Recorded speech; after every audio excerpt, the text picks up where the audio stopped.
अगर आप भी चौकीदार का फॉर्म भर रहे हैं तो ये 5 महत्वपूर्ण बात है जो आपको फॉर्म भरने से पहले जान लेनी चाहिए, वरना आप पछताओगे फॉर्म भरने के बाद और आपका फॉर्म जो है वो रिजेक्ट हो जाएगा। तो ये 5 बातें क्या है वो मैं आपको बताने वाला हूँ और आपको ये भी बता दूंगा कि फॉर्म में कितना सीट निकला है चौकीदार का, और चौकीदार का जो फॉर्म है वो कहाँ आपको भेजना है और किसके थ्रू आपको भेजना है।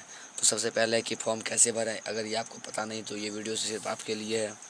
दूसरा नंबर पे है पढ़ाई कहाँ तक चाहिए। ये भी होता है बहुत लोगों का कि 12th पास चाहिए या ग्रेजुएशन चाहिए या 7th पास चाहिए या 8th पास चाहिए या फिर 10th पास चाहिए, क्योंकि इस कारण भी बहुत सारे दोस्त इस फॉर्म को नहीं छू रहे हैं क्योंकि उन्हें पता ही नहीं है कि अधिकतम पढ़ाई कहाँ तक चाहिए। दूसरा है उसका तीसरा है कि बीट नंबर कैसे निकालें। बीट नंबर आपके गांव का क्या हो सकता है कि आपका गांव का नाम इसमें नहीं हो और आपको फॉर्म भरना हो, तो बीट नंबर आपको कैसे पता चलेगा कि आपके गांव का बीट नंबर क्या है।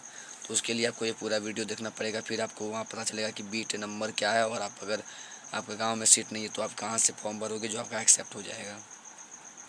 अगला है अधिकतम उम्र सीमा, आवासीय, आय, जाति, ईडब्ल्यूएस का पेपर लगेगा क्या, और अगर पेपर लगेगा तो पेपर में कब का डेट चाहिए, नहीं कब का बना हुआ आवासीय आपका मान्य है, कब का बना हुआ जाति आपका मान्य है, ईडब्ल्यूएस के पेपर जो है वो कब का बना होना चाहिए। क्योंकि बहुत सारे लोग इसमें को अच्छे से पढ़ते नहीं हैं और इस फॉर्म को नहीं भरते हैं और नया नया अपना ईडब्ल्यूएस ये वो पेपर बनवाने के लिए चले जाते हैं। और ड्राफ्ट कैसे भरें, स्पीड पोस्ट कैसे कराएं, क्योंकि ड्राफ्ट भरने में भी लोग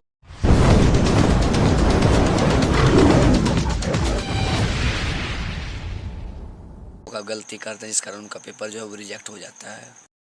अगर आप भी हमारे चैनल पे नए तो चैनल को सब्सक्राइब कर लीजिएगा, क्योंकि यहाँ पे देवघर होम गार्ड का पूरा जानकारी आपको मिलेगा स्टेप बाय स्टेप, और फिजिकल की तैयारी के साथ साथ आपको एग्ज़ाम कैसे निकालना है वो भी बताया जाएगा। तो सबसे पहले फॉर्म भरने की तिथि देख लेते हैं, जो कि 1 अप्रैल 2026 से स्टार्ट हो गया है और आज है 10 अप्रैल, जो कि आपका 21 अप्रैल 2026 तक इसका फॉर्म भरा जाएगा। जो शाम 5 बजे तक आपका फॉर्म एक्सेप्ट होगा, उसके बाद का फॉर्म एक्सेप्ट नहीं होगा। टोटल पोस्ट यहाँ पे देख लें तो टोटल पोस्ट यहाँ पे 80 है, लेकिन 80 पोस्ट जो है और ये आपका 4 पोस्ट जो है ये महिला के लिए है और पुरुष में टोटल 80 पोस्ट है। वहीं अगर हम बात कर लें यहाँ पे कि अगर आप SC ST से हैं तो आपके लिए केवल 7 पोस्ट है, वो पुरुष के लिए, महिला के लिए एक भी पोस्ट नहीं है।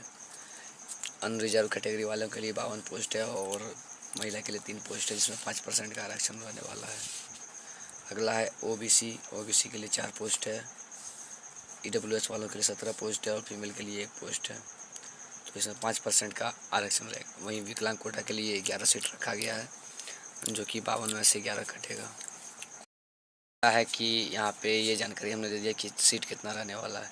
तो इसमें महिला को 5% आरक्षण रहेगा। अब कहिएगा कि यूआर का 52 सीट क्यों दिया गया है, तो क्योंकि पिछले बार के मुकाबले अदर ने बहुत सारा फॉर्म भरा था, लेकिन यूआर वाले ने फॉर्म नहीं भरा था, इसलिए उनका सीट ज़्यादा है। अब जातीय, आवासीय, डब्ल्यूएस का पेपर कब का बना होना चाहिए, तो अगर आपके पास आवासीय है तो वो 19/7/2019 के बाद का बना हुआ आवासीय मान्य है। ठीक है, अगर आप सीओ से बनवाओ या एसडीओ से बनवाओ तो आवासीय आपका 19/7/2019 के बाद का बना हुआ चलेगा। और आरक्षण का दावा करने के लिए अगर आपके पास कोई पेपर है तो वो भी 25/2/2019 के बाद का बना हुआ चलेगा। अगला आता है परीक्षा शुल्क, जो कि SC ST को छोड़कर सभी को 100 रुपये देना है और ST SC को 50 रुपये देना है, वो भी DC देवर उपायुक्त के नाम से देना है। न्यूनतम शैक्षणिक योग्यता जो है वो 10वीं पास रखा गया है। शहर वालों के लिए, गांव वालों के लिए 7वीं पास रखा गया है। उम्र सीमा अगर बात करें तो 1/1/2024 के अनुसार आपका कम से कम 18 साल होना चाहिए। और अधिकतम की बात करें तो यहाँ पे अनरिजर्व कैटेगरी वालों के लिए 35 साल होना चाहिए, वो पुरुष के लिए है। SC ST पुरुष और महिला दोनों का 40 साल होना चाहिए अधिकतम उम्र सीमा।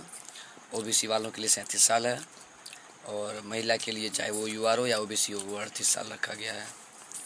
अब उनको एक चीज़ है कि साइकिल चलाना आना चाहिए। अगर आपको साइकिल चलाना नहीं आता तो शायद आपको फेल कर दिया जा सकता है, हालांकि होता नहीं है। अगला लिखित परीक्षा जो है वो 50 अंकों का होगा, जिसमें जिला से संबंधित सामान्य ज्ञान के प्रश्न पूछे जाएंगे, जिसमें 30% आपको लाना पड़ेगा।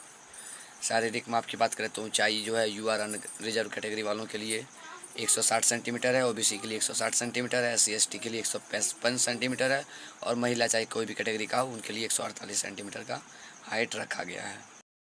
आता है दौड़ जो कि 1 मील का होता है यानी 1600 मीटर, वो पुरुष के लिए 5 मिनट या उससे पहले करने पे 20 नंबर मिलेगा, और महिला का 5 मिनट या 6 मिनट तक में करने पे 10 नंबर मिलेगा। 5 से 6 मिनट तक करने में पुरुषों को 10 नंबर मिलेगा, और 5 मिनट से पहले करने पे 20 नंबर मिलेगा।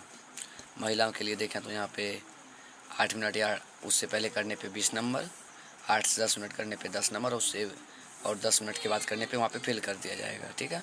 तो इसमें कोई आरक्षण नहीं मिलने वाला है। वेतन का देख लें तो यहाँ पे PB1 के अनुसार 5200 से लेके 20,200 तक का वेतन मिलेगा। ग्रेड वेतन 1800 होगा। पेपर क्या होना चाहिए आपके पास फॉर्म भरने के लिए? मार्कशीट होना चाहिए, स्थानीय निवासी प्रमाण पत्र होना चाहिए। आरक्षण का दावा कर रहे हैं अगर आप, तो आरक्षण का पेपर रहना चाहिए। जन्म तिथि को प्रमाणित करने के लिए पेपर रहना चाहिए। 4 पासपोर्ट साइज फ़ोटो रहना चाहिए, ठीक है।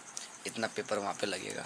और आगे हम यहाँ पे देख लेते हैं कि अभ्यर्थी लिफाफा के ऊपर विज्ञापन संख्या, आवेदित पद का नाम, बीट संख्या, ग्राम का नाम, पंचायत का नाम, अंचल का नाम एवं थाना का नाम अवश्य भरेंगे। पता यहाँ पे दिया हुआ है, और नीचे सीटों की संख्या जो है बढ़ सकती है, तो इसलिए आप इस फॉर्म को हो सकता है तो भरिए, नहीं माने तो नहीं भरिए। हालांकि जा रहे हैं तो उससे पहले सब्सक्राइब कर लीजिएगा चैनल को, ताकि नई नई नोटिफिकेशन आपको यहीं पे मिलने वाला है। तो मिलते हैं दोस्तों नई वीडियो में, तब तक के लिए